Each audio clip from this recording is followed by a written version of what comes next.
வணக்கம். செய்திகள் வாசிப்பது ஆரியம் நந்தினி. பிரதமரை மந்திரவாதி என குறிப்பிடுவதா என ராகுல் காந்தியின் பேச்சுக்கு பாஜகவினர் கடும் எதிர்ப்பு தெரிவித்தனர். மகளிர் இட ஒதுக்கீடு தொடர்பான விவாதத்தில் பங்கேற்று உரையாற்றிய மக்களவை எதிர்க்கட்சித் தலைவர் ராகுல் காந்தி பிரதமரை மந்திரவாதி என குறிப்பிட்டு பேசினார். இந்த மசோதா நிறைவேறாது என்பது பாஜகவுக்கு தெரியும். அவர்கள் முட்டாள்கள் அல்ல. எதிர்க்கட்சிகள் இந்த அளவுக்கு கடுமையாக இதை எதிர்ப்பதால் இது நிறைவேறாது என்பதை அவர்கள் நன்கு அறிவார்கள்.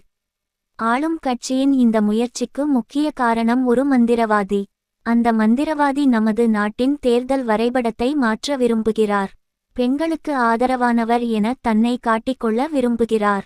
அந்த மந்திரவாதிக்கும் ஒரு தொழிலதிபருக்கும் இடையே ஒரு கூட்டணி இருப்பதை அனைவரும் அறிவர்.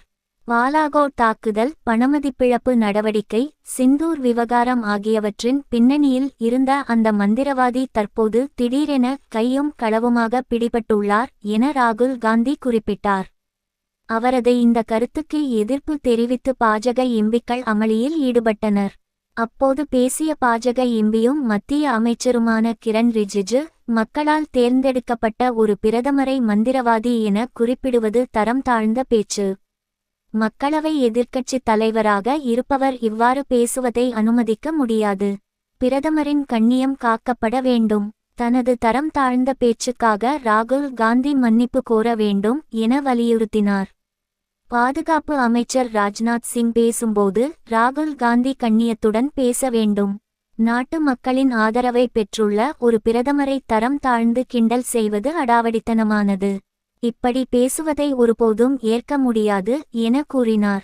ராகுல் காந்தி கண்ணியத்துடன் பேச வேண்டும் என்றும் இல்லாவிட்டால் தொடர்ந்து பேச அனுமதிக்க முடியாது என்றும் சபாநாயகர் ஓம் பிர்லா எச்சரித்தார். இத்துடன் செய்திகள் முடிவடைந்தன. இனி செய்திகள் நாளை தொடரும்.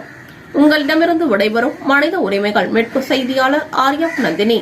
செய்திகளை உடனுக்குடன் தெரிந்து கொள்ள மனித உரிமைகள் மீட்பு சேனலை சப்ஸ்கிரைப் பண்ணவும், பெல் ஐகான் கிளிக் பண்ணி ஆல் கிளிக் பண்ணவும். நன்றி, வணக்கம்.